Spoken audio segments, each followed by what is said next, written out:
In this video, I will show you how you can set a different wallpaper on the home screen and on the lock screen. Now, to do this, first of all, just go to the lock screen or just open the notification panel on your iPhone. And after that, just tap and hold on the screen. Then tap on the plus icon. Now from here, just select a wallpaper for your lock screen. Now you can select any of the featured wallpapers from here, or you can select a photo from your Photos app. Just tap on Photos. For an example, I will select this photo from the lock screen. Now after you adjust the wallpaper, then tap on Add. Now instead of Set Wallpaper Pair, just select Customize Home Screen. Now as you can see, this is the home screen.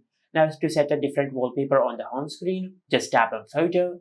Now just select a different wallpaper for your home screen. For an example, I will select this wallpaper for the home screen.